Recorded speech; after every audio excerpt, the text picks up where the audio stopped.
Rain hammered the shattered roof of Ethan Carter's farmhouse as he knelt in the kitchen, holding his son's small, broken body against his chest while alien warships burned through the storm clouds above rural Kansas.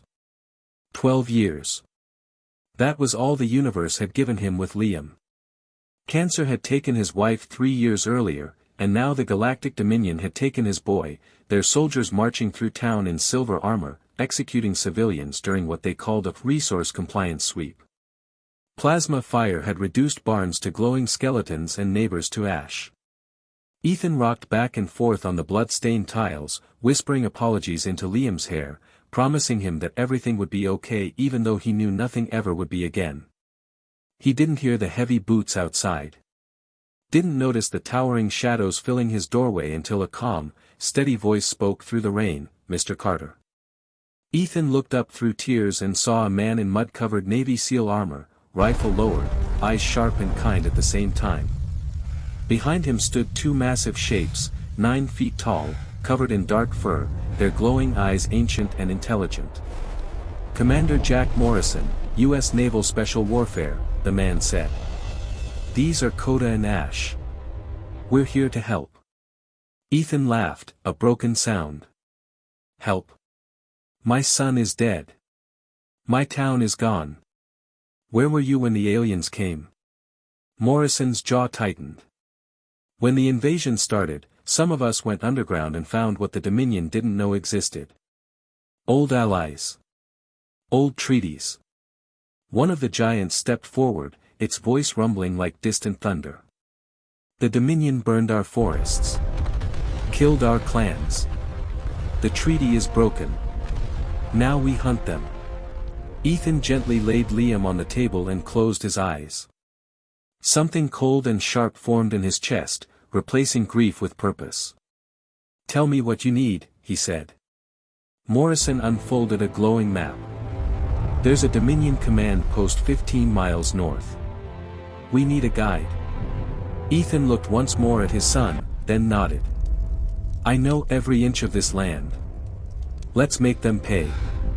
By dawn, Ethan was moving through the forest with Morrison's small resistance team and the 2 Bigfoots, following deer trails and dry creek beds he had known since childhood. What he learned in those hours shattered everything he thought he knew about the war. Humanity hadn't surrendered. It had adapted. Special Forces units had survived the orbital strikes and vanished into the wilderness, building hidden networks with civilians who refused to kneel. And deep beneath the mountains, the Sasquatch clans had emerged from secrecy, bringing tunnels, caves, and forgotten passages where alien sensors failed. Coda and Ash were not monsters. They were warriors, disciplined and terrifyingly precise. They could move without a sound, tear through Dominion armor with their bare hands, and read the battlefield like seasoned generals. Around a flickering campfire, Morrison explained the truth. The Dominion relies on technology. Shields. Drones. Sensors. But they're soft. Low-gravity evolution. They panic in close combat. Ethan traced the glowing map. "There's an old mining tunnel under their base. Collapsed in the 60s, but I know a way through."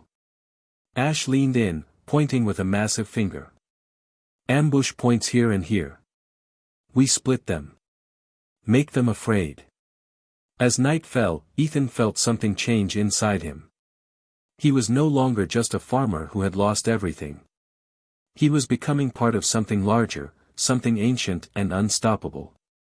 When they reached the ridge overlooking the Dominion outpost, the scale of the enemy finally hit him. Energy shields shimmered in the moonlight. Alien soldiers patrolled with plasma rifles that could melt tanks. And yet, for the first time since the invasion, Ethan felt hope. They didn't understand this world. They didn't understand the people who lived on it. Morrison placed a hand on his shoulder. "We strike at dawn. For Liam. For everyone." Ethan nodded, gripping his rifle, the rain washing away the last of his tears. The tunnel was tight and cold, forcing even the soldiers to crawl as they moved beneath the Dominion base, but it opened exactly where Ethan promised, inside the shield perimeter where the aliens felt safest. What followed was not a battle. It was a reckoning. Coda and Ash rose from the shadows first, silent and unstoppable, crushing armored sentries before they could scream. Morrison's team flowed behind them, suppressed rifles flashing in controlled bursts, each shot precise and final. Ethan moved with them, heart steady, every step fueled by the memory of his son's smile. When the alarm finally sounded, it was already too late. The Bigfoots charged through the barracks, tearing through soldiers who panicked and fled, their technology useless in close quarters. Ethan fired his captured plasma rifle, each pull of the trigger a promise kept, each fallen alien a piece of his grief released into the night. They reached the communications tower as explosions rocked the base. The Dominion commander, a towering crystalline being, tried to call for orbital support. Ash closed the distance in a single bound and crushed its thorax before the signal could complete. Flames climbed into the sky as the array collapsed, cutting the Dominion's grip on the region. As they withdrew through the tunnels, the forest echoed with distant detonations and alien screams. Morrison clasped Ethan's shoulder. "You did good. This changes everything." Ethan looked back at the burning outpost, feeling neither joy nor sorrow, only a calm, unbreakable resolve. The Dominion had taken his son. Now they would learn what it meant to face Earth's hidden army.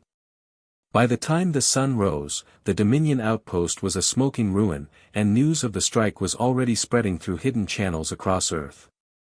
Resistance cells cheered quietly in bunkers and caves, knowing the tide had begun to turn. Ethan stood on a ridge beside Morrison, Coda, and Ash, watching the smoke drift into the morning sky. "I'm not going back to the farm," Ethan said. "There's nothing left for me there." Morrison smiled faintly. "Good. Because we need you.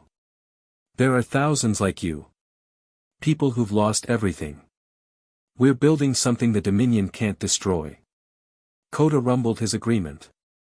"Humans and Sasquatch fight together now. We make them fear the forests. Fear the mountains. Fear every shadow."